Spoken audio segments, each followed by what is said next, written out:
What'd you bring out here?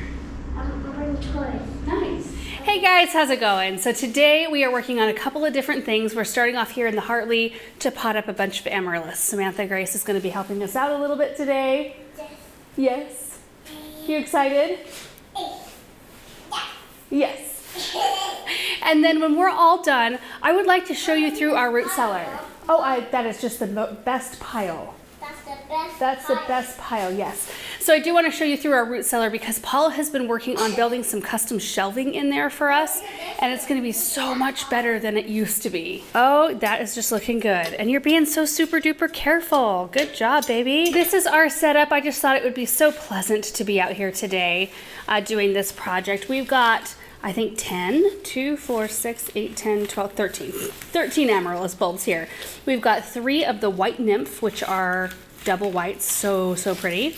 We've got 3 of the exotic star, which are kind of on the coral side of pink, like a very warm pink with creamy white striping.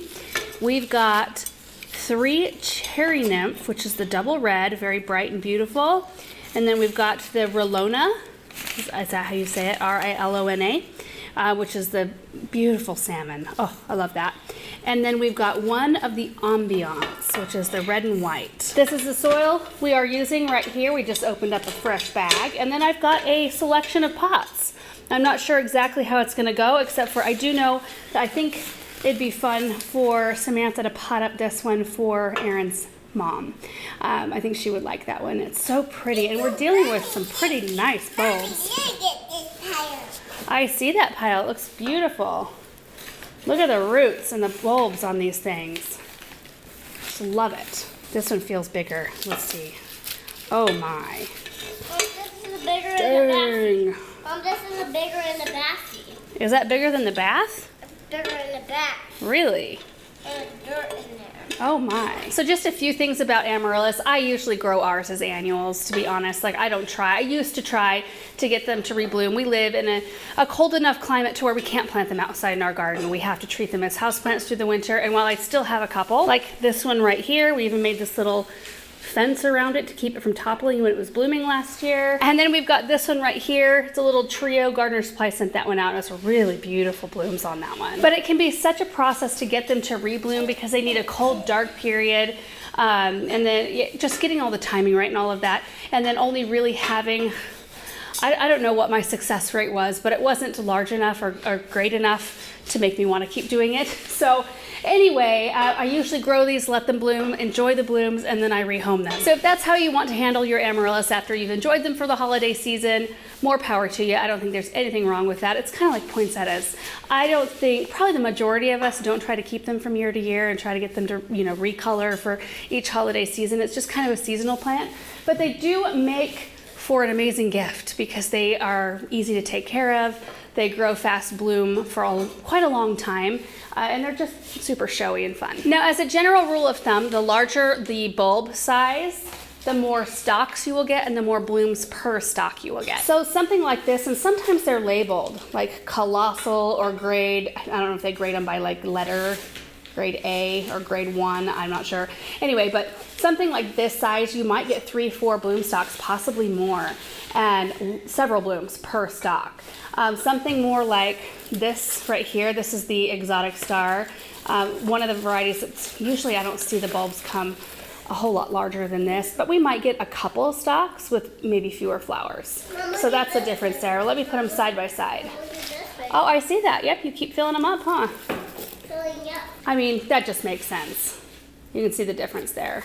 This one just won't have as much productivity as the big one. And then when we're planting them, I plant mine in soil. There are specific vases where you can put the roots, not the bulb, but the roots kind of in like a gravel with water sort of situation. You can do that. I feel like it's not as long-term of a solution, but if you're just growing them seasonally, it doesn't really matter. But I like to be able to give mine away, pot and all. It's kind of like sweetens the deal when the plant's done blooming. It's still a pretty plant. I mean, the leaves are pretty on it. But anyway, at least it comes in its own pot. So when I do pot them, I only put soil up about halfway up their bulb. Right here, you do not want any soil or water going down into the neck of the bulb because that can cause them to rot really quickly. And then I water them in light. Some people don't water them in until they start to see upward growth. I like to water mine in a little bit when I first plant them just to settle everything into their new home. And then I hold off water until I start to see a little bit of growth. Typically, when you plant them, it can be anywhere from 5 to 8 weeks before you see color. So it's something you want to do. If you want blooms for Christmas, you want to be thinking about it right about the 1st of November. So I'm a little bit late. We'll see what happens. Into the pot. Okay, you guys, so this is what we've got going. What I thought would be really pretty. I wonder if I should do all 3 of these salmon. It might not be big enough. I was going to do all 3 of the salmon bulbs in this pot. They like to be tight in their containers. Like this is a little bit small, but let's take a look at this one. Oh, that's so awesome, baby. This is perfect right here. See that? That's probably what we'll do. You want like no more than an inch around the bulb to the side of the pot. Perfect. So we're just going to work on getting these potted, and we may even run out into the garden and grab some branches so that we can use them as a grid to keep, kind of like a cage, to keep the bloom stalk from toppling over. They do get rather top heavy, so it's something to consider. You could put a stake in there right from the beginning. I think using twigs and branches from the garden is a little prettier. So anyway, we're just going to get started on this. So I'm getting into this first container right here. I love this kind of low-footed bowl, and these exotic star bulbs are the perfect size to fit 3 in together. So they're going to be kind of touching pretty close together, but I just wanted to show you how they go in. So it'll be kind of like this. Hey Samantha, can you give me a little bit more soil in this pot, please? Thank you. A little bit more. Make sure all those roots are covered up. Perfect. So there's the 2 of them in there. We'll add our 3rd in. Oh, that's going to be so pretty. And because these are so tight in the container, they'll actually support one another. Look at that. Whoa, it is big. Watch. Very nice. Into it. Yeah. Well, look this big one. Into the deep end. Oh, where's this deep?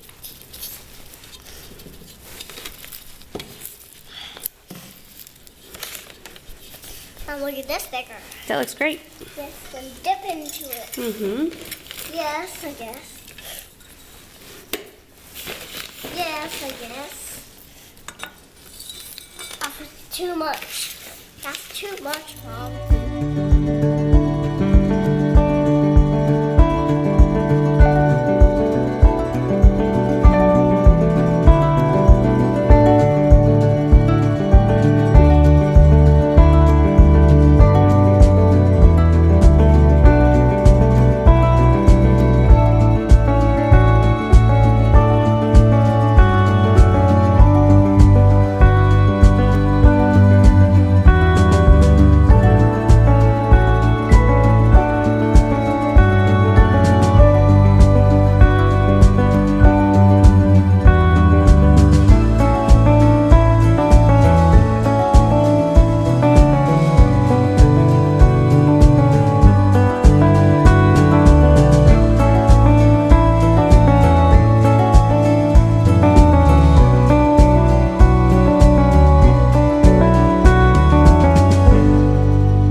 Here they are all potted. Aren't they pretty? And Russell, you're not supposed to be in here, dude. Use the opportunity whenever he can to sneak in. But I went out and gathered some pussy willow branches, which these are wonderful. Look at these. The catkins are they look like they're about ready to burst. I think now that they're in some heat and they'll have a little bit of moisture, once we put their branches down in these containers to create our little support system, they will probably bloom. That will be extra pretty. I still do need to gather saucers for all of these. I'm gonna get gray saucers for all of our gray or concrete pots, and then terracotta saucers for these clay pots that, like, these look, actually, you know what? I think I have a set of these saucers in the barn, which will be quite perfect because I need this one. So you can get terracotta that's been glazed on the inside like this so that no water seeps through. I'll clean this and put it with this one. This is the one for Erin's mom, and that way whatever surface she puts it on will not get any water marks on the bottom. But I think that's gonna be so pretty. We've got the 3 double whites in this container. I asked Samantha if I should do white or red in here, and she said white, and I think that she is right. I think that'll be beautiful. And then we've got the 3 red ones. I gotta remember, 3 red ones are this one, the cherry nymph, this one, and this one. And then these 3 that actually match are the Rolona, the salmon color, and then this is the exotic star, all 3 of them together. So last year when I potted up my Amaryllis, I showed you how I make the grids or support system out of these pussy willow branches, basically just inserting one end into one side of the pot and then twisting it or curving it over into the other side of the pot, and doing that several times to where it almost looks like a little cloche. And then as the stalk grows, you can just let it rest on those branches up there. And so it's a really nice natural way to keep your Amaryllis staked without having to use like a bamboo stake or a green stake. Those never look that great. And these have some really nice flexibility. Look at that. I'm not gonna stake all of these just because, you know, if you plant them in small enough containers or you plant them tight enough in their container, it gives them less movement to move around and to possibly start like bending over.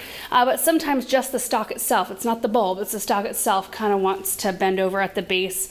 Especially if it's not getting quite enough light or maybe even not quite enough water, they have a weaker stalk.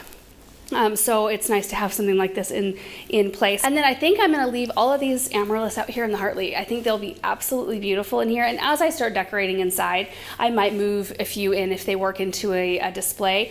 But this is just as much a display. I mean, we see like the geraniums in here. They are so bright and gorgeous. We see them from every angle that you look at this structure, and it just brings such a light out here. Plus, naturally, this structure is going to get a ton of sunshine when we do have a sunny day. It's overcast today. Sun kind of peeked through a couple of times, but it's still really bright in here. And I think that that's a good lesson, I guess, for where you put them inside your house. You want to put them somewhere that's bright, give them enough sun. In fact, if you find Amaryllis like in those gift boxes, you know, sometimes like you do, maybe even after the season, and the bulb is like all bent over and it looks white, they will correct themselves. If you get those and pot them up, put them in a bright spot, they'll green up and that stalk will straighten right back up, especially if you kind of face it to where the branch has to straighten up in order to face the light. It's amazing how fast they will correct, but they do like quite a lot of light. And then in our house, we live in a pretty dry climate and we do burn some wood fires here and there. So once a week watering for us is usually sufficient, sometimes twice a week if it's, I don't know, if it's in a spot that gets extra like air flow around it. Not something I ever really stress about though, because Amaryllis are just so easy to take care of. I love that about them. Okay, let's make our little branch structures.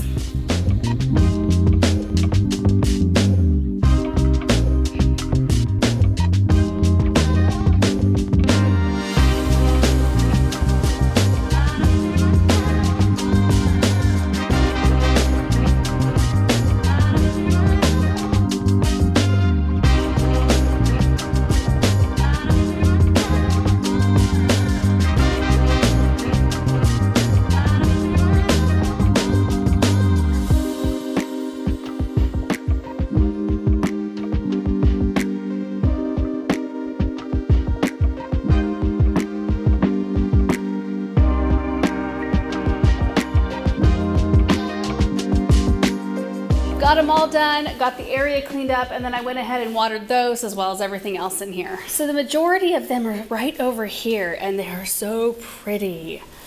Oh my goodness. So I used every last branch that I brought in just because I had them. So I decided to do a big cloche over this double white container. That's so pretty.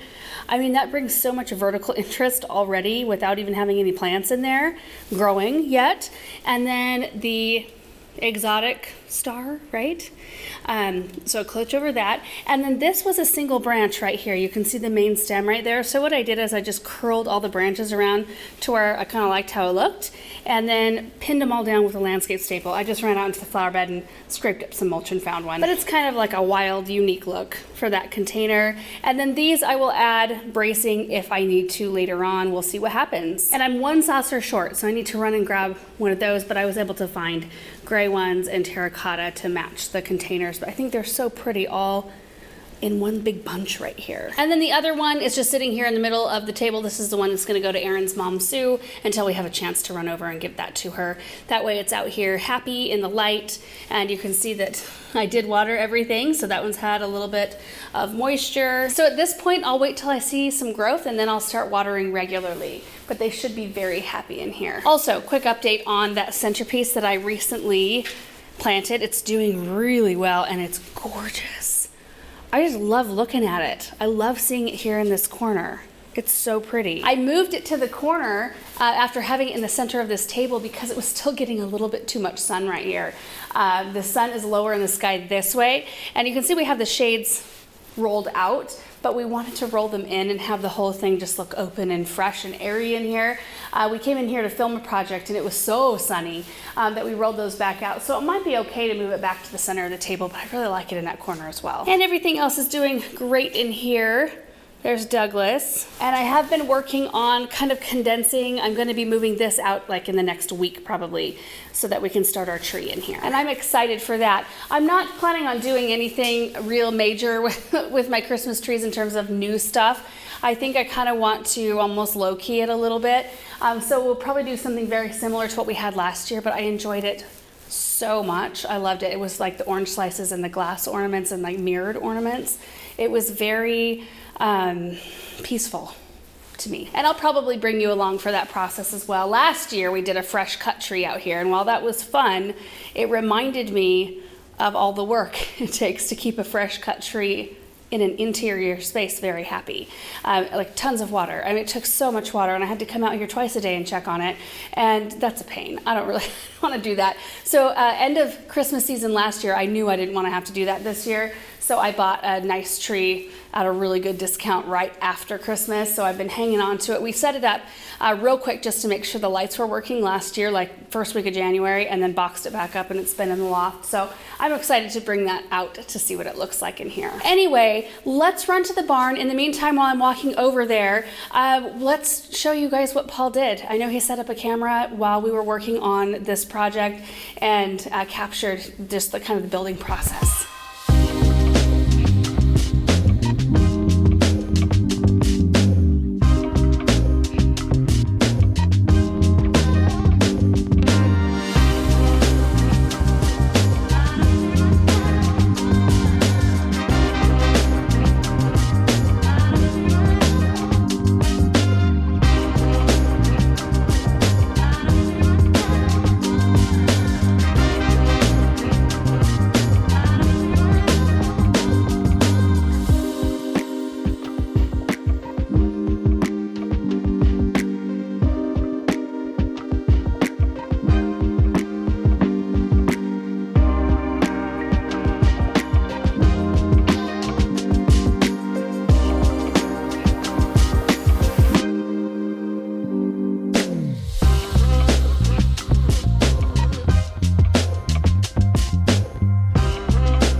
Okay, look what's staring at us right there. That's next week's project.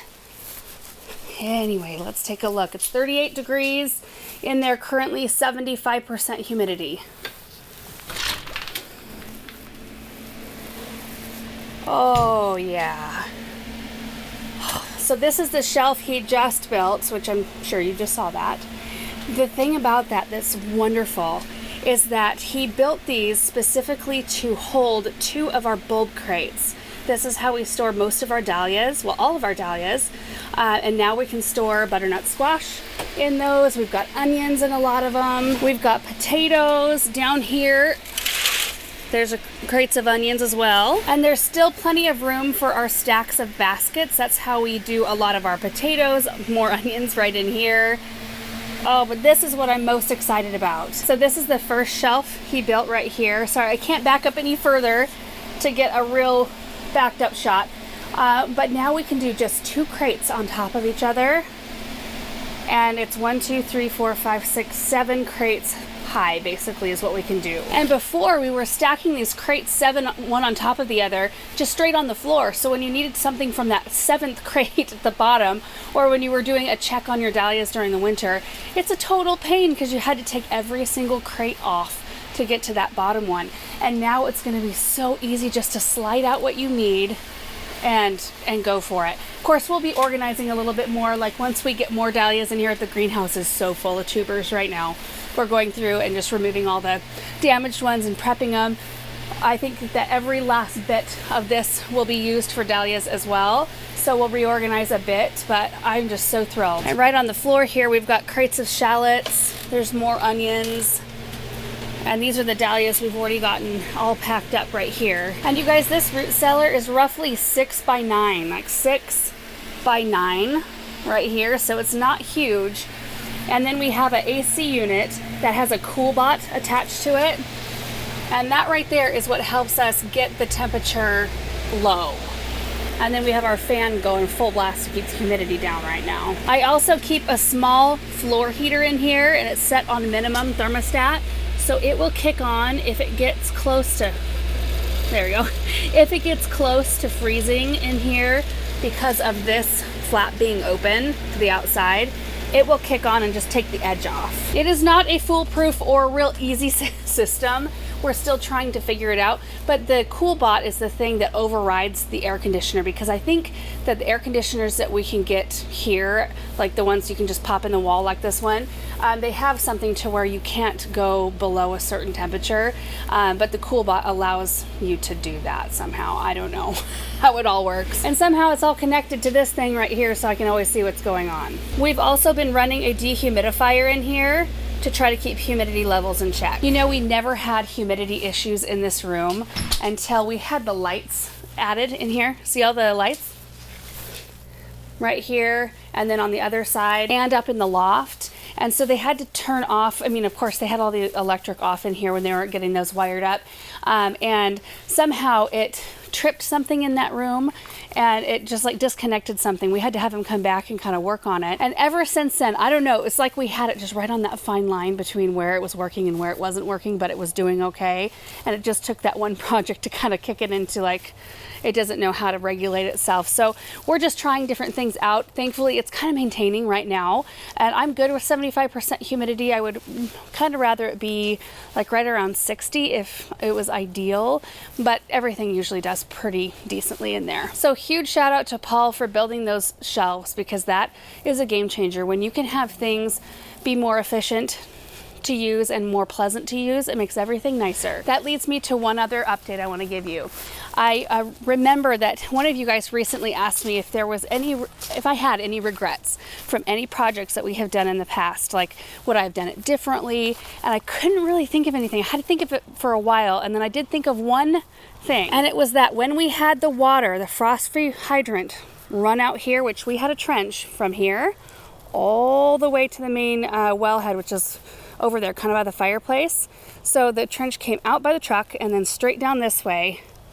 I regretted that we didn't ask them just to go ahead and put another one right inside the greenhouse. So close. At the time, I don't know, I was new to projects, I was new to anything like this, and I just thought, oh, it's not a big deal. I can just, you know, run a hose from inside the door out to this frost-free when I need to use the water in the winter. I won't need it all that often. I need it like every day during seed starting season. So Pedro and his crew came this week. They had to hand dig the trench right here because there's a gas line and an electric line that run right by it. They hand dug the trench into the greenhouse, and I have a frost-free water source in here. Okay, don't be scared by the amount of tubers. Look at all those on that table. They're all underneath the cloth and here. But here's our water source now. No hose has to be flopped out the door, because what I was having to do is I had a hose link in here, and I would have a short hose that I could hook to this. I'd run it out this door, and then I'd have to bungee this door closed so it would be open like 2 inches so the hose could get out. And so all that cold air was pouring in while I was trying to hurry and water. And while you're trying to heat this structure, it just feels so so wrong and backward. So this is wonderful. And you guys, they did it in half a day. And that whole problem, like all of the months of, not hardship, but all the months of annoyance of having to take a hose out in the snow to that frost free is over. I can't even believe it. So a couple of really awesome things, and all of that was going on when all of us were kind of sick inside, and it just made me so happy to know it's going to come out here and those couple of things were going to be better. I love it. Anyway, guys, that is it for today's video.